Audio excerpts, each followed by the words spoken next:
Snake plant വീട്ടിനകത്ത് വെച്ചാൽ പാമ്പ് വരുമോ? അങ്ങനെ കുറേ വീഡിയോസ് ഇറങ്ങിയിട്ടുണ്ടായിരുന്നു. അപ്പോൾ ഞാനിതെന്താണാവോ എന്നൊക്കെ വിചാരിച്ചിട്ട് ഈ സ്നേക്ക് പ്ലാന്റിനെ പറ്റിയിട്ട് കുറച്ച് സെർച്ച് ചെയ്തിട്ടുണ്ടായിരുന്നു, നമുക്ക് ചാനലുള്ളതിനായിട്ട് മുന്നേ.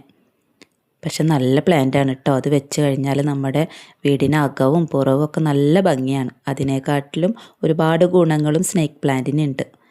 അപ്പോൾ ഞാൻ എൻ്റെ സിറ്റ് ഔട്ടിൻ്റെ ഒരു ചെറിയൊരു വീഡിയോ ഇതിലിടുന്നുണ്ട്, നിങ്ങൾ കണ്ടു നോക്കട്ടോ.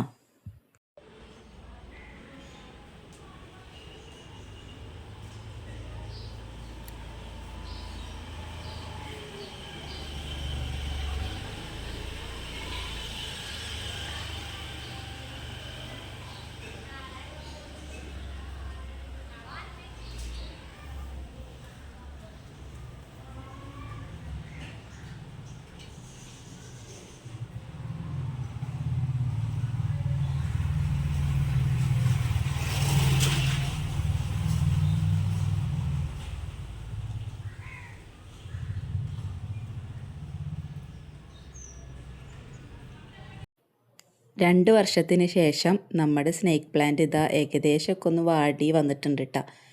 ഇത് വെള്ളം ഒഴിച്ചു കൊടുക്കാത്തതിൻ്റെ പ്രശ്നമാണ്. സ്നേക്ക് പ്ലാന്റിന് അങ്ങനെ വെള്ളത്തിൻ്റെ ആവശ്യമൊന്നുമില്ലല്ലോ, നമുക്ക് വല്ലപ്പോഴും ഒഴിച്ചു കൊടുത്താൽ മതി. ഇപ്പോൾ 2 വർഷം ഇതിന് വലിയ കുഴപ്പമൊന്നും ഉണ്ടായിരുന്നില്ല. ഞാനിപ്പോൾ ഇതിനെ മാറ്റി വേറെ ചെടി നടണോ അതോ സ്നേക്ക് പ്ലാന്റ് തന്നെ വെക്കണോ എന്നുള്ളതൊക്കെ നിങ്ങളുടെ അഭിപ്രായത്തിന് വിട്ടിരിക്കുകയാണ്. അപ്പോൾ കമൻറ്റിലൂടെ ഇനി ഏത് ചെടി ഇതിൽ വെക്കണം എന്നുള്ളതൊക്കെ നിങ്ങൾ പറയണേ.